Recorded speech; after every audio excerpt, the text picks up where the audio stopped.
Hello and welcome back to my YouTube channel. Friends, आज का जो हमारा टॉपिक है वो है डिग्री सेल्सियस से हम लोग डिग्री फ़ारेनहाइट में कैसे कन्वर्ट कर सकते हैं।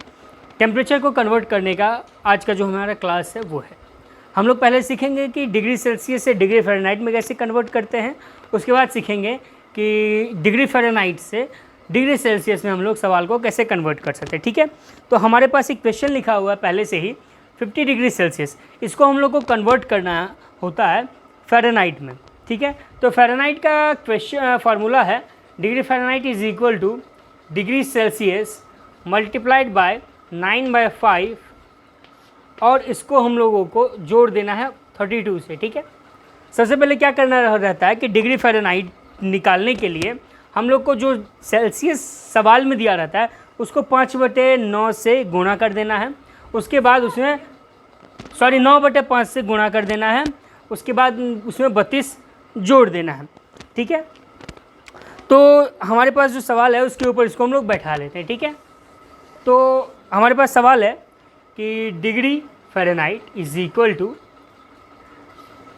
सेल्सियस में है 50 डिग्री, तो वही लिखेंगे और उसको मल्टीप्लाई बाय करेंगे 9/5 से। उसके बाद इसमें 32 को ऐड कर देना है। ठीक है, तो हमारा आएगा यहाँ पे degree Fahrenheit is equal to आएगा। अब इसको हमको 5 से 50 को काटना है, तो 5 10 50 कट गया, 10 टाइम्स में कट गया। और उसके बाद ऊपर में अब कटेगा नहीं, तो ऊपर में 10 × 9, तो 10 9 90, तो यहाँ पे 90 आ जाएगा और प्लस में आ जाएगा ये 32। तो 90 + 32 होते हैं 122। तो degree Fahrenheit is equal to 122 आ गया, ये हमारा आंसर हो गया। ठीक है, अब हम लोग क्या करेंगे कि सेम सब हमारा जो आंसर आया है डिग्री फ़ारेनहाइट 122, इसी आंसर को लेकर के एक सवाल बना देंगे और उस सवाल में हम लोग जानेंगे, चेक करेंगे कि देखते हैं चेक करके कि 122 डिग्री फ़ारेनहाइट को सेल्सियस में कन्वर्ट करके। ठीक है, तो आइए देखते हैं इसको कन्वर्ट करके।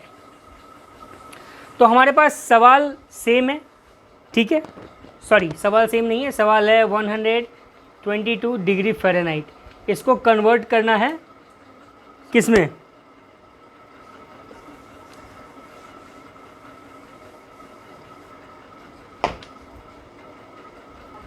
ठीक है, हमारा सवाल है डिग्री फ़ारेनहाइट को 122 डिग्री फ़ारेनहाइट को हम लोग को कन्वर्ट करना है सेल्सियस में। ठीक है, तो इसका फार्मूला है degree Celsius is equal two degree Fahrenheit में आपको माइनस करना पड़ेगा पहले 32। ठीक है, उसके बाद उसको मल्टीप्लाई करना है उल्टा 5/9 से। ठीक है, ये हमारा फार्मूला है फ़ारेनहाइट से सेल्सियस में कन्वर्ट करने के लिए।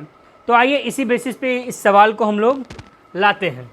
ठीक है, तो degree Celsius is equal to हो जाएगा, डिग्री फ़ारेनहाइट दिया हुआ है 122। ठीक है, इसमें हम लोग को माइनस करना है 32 को, तो 32 को माइनस कर देना है। उसके बाद क्या करना है 5/9 से इसको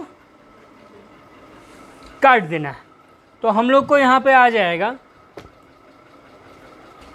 उसके बाद क्या होगा कि इसको हम लोग को माइनस करना है, तो 122 में से 32 को माइनस करेंगे तो आएगा हमारा 90। ठीक है, अब 90 में हम लोग क्या करेंगे, 90 डिग्री फ़ारेनहाइट है, अब उसको हम लोगों को क्या करना है मल्टीप्लाई बाय 5/9 कर देना है। तो अब इसको हमको काटेंगे 9 को 90 को काट 9 से 90 को काटेंगे 10 टाइम्स में, और ऊपर में बच गया 5 और 10, तो यहाँ पे हो जाएंगे 10 × 5 इज़ इक्वल टू 50। तो हमारा आंसर आ जाएगा 50 डिग्री आंसर। इसी के साथ हम लोगों ने देखा कि किस प्रकार से डिग्री सेल्सियस से डिग्री फ़ारेनहाइट में क्या हम लोगों ने कन्वर्ट, और डिग्री फ़ारेनहाइट से डिग्री सेल्सियस में फिर हम लोगों ने करके देखा कि हमारा जो आंसर है वो दोनों ही अवस्थाओं में सेम आता है। डिग्री हम लोगों ने 50 डिग्री सेल्सियस को फ़ारेनहाइट में कन्वर्ट करके देखा तो 122 आया डिग्री फ़ारेनहाइट, और 122 डिग्री फ़ारेनहाइट को फिर से हम लोगों ने सेल्सियस में कन्वर्ट करके देखा तो हमारे पास आ गया फिर से 50 डिग्री सेल्सियस। ठीक है, अब नेक्स्ट क्लास में हम लोग देखेंगे कि डिग्री केल्विन में हम लोग किस प्रकार सेल्सियस को फ़ारेनहाइट को हम लोग किस प्रकार केल्विन में कन्वर्ट कर सकते हैं, यानी कि टेम्परेचर को केल्विन में कन्वर्ट करने के लिए नेक्स्ट क्लास में देखेंगे। तो इसी के साथ बने रहे मेरे चैनल के साथ, like share and subscribe. Thank you for watching.